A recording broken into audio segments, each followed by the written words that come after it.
ഉൽപ്പത്തി ആമുഖം. ഉൽപ്പത്തി പുസ്തകം ദൈവമനുഷ്യ ബന്ധത്തിൻ്റെ ചരിത്രത്തിലെ രണ്ട് വ്യത്യസ്ത കാലഘട്ടങ്ങളെ സംക്ഷിപ്തമായി അവതരിപ്പിക്കുന്നു. BC 19-ാം നൂറ്റാണ്ടിൽ സംഭവിച്ചെന്ന് പൊതുവെ കരുതപ്പെടുന്ന അബ്രഹാത്തിൻ്റെ വിളിയാണ് ബൈബിളിലെ രക്ഷാചരിത്രത്തിൻ്റെ ആരംഭം. സൃഷ്ടിയുടെ ആരംഭം മുതൽ ദൈവം അബ്രഹാത്തെ വിളിക്കുന്നത് വരെയുള്ള ദീർഘമായ കാലഘട്ടത്തിലെ ദൈവമനുഷ്യ ബന്ധത്തിൻ്റെ ചരിത്രമാണ് ആദ്യത്തെ 11 അധ്യായങ്ങൾ. ഇതിന് വ്യക്തമായ ചരിത്ര സാക്ഷ്യങ്ങളില്ല. അലങ്കാരിക ശൈലിയിൽ സമകാലികർക്ക് മനസ്സിലാകുന്ന ഭാഷയിൽ ലളിതവും മനോഹരവുമായി ഈ രംഗം രചിച്ചിരിക്കുന്നു. അതിനാൽ മറ്റ് ചരിത്രഗ്രന്ഥങ്ങളുമായി ഈ ഭാഗത്തെ തുലനം ചെയ്തുകൂടാ. സൗഭാഗ്യപൂർണമായ അവസ്ഥയിൽ ദൈവം സൃഷ്ടിച്ച മനുഷ്യന് ഒരു രക്ഷാകര പദ്ധതി ആവശ്യമായി തീർന്നത് എങ്ങനെയെന്ന് ഇവിടെ വ്യക്തമാക്കുന്നു. ആദ്യ ഭാഗത്തിൻ്റെ ഉള്ളടക്കത്തെ ഇപ്രകാരം വിഭജിക്കാം.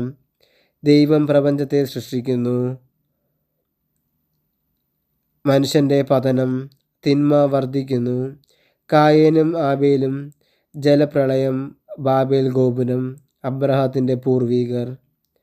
12-ാം അധ്യായം മുതൽ അവതരണ രൂപത്തിൽ മാത്രമല്ല, ദൈവമനുഷ്യ ബന്ധത്തിൻ്റെ ചരിത്രത്തിലും നിർണായകമായ മാറ്റം സംഭവിക്കുന്നു.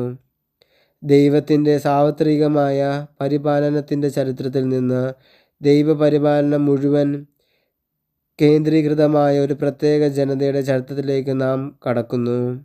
എന്നാൽ ദൈവം മറ്റ് ജനതകളെ ഉപേക്ഷിക്കുകയല്ല. വിശ്വസ്തമായ ഒരു ചെറിയ ഗണത്തിലൂടെ സാർവത്രികമായ ഒരു രക്ഷാപദ്ധതിക്ക് രൂപം കൊടുക്കുകയാണ് ചെയ്യുന്നത്.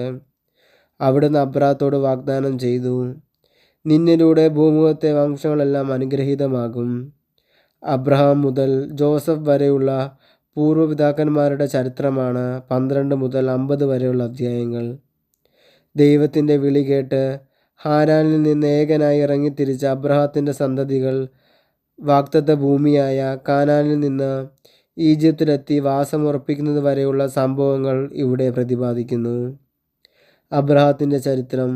ഇസഹാക്കും യാക്കോബും ജോസഫും സഹോദരന്മാരും.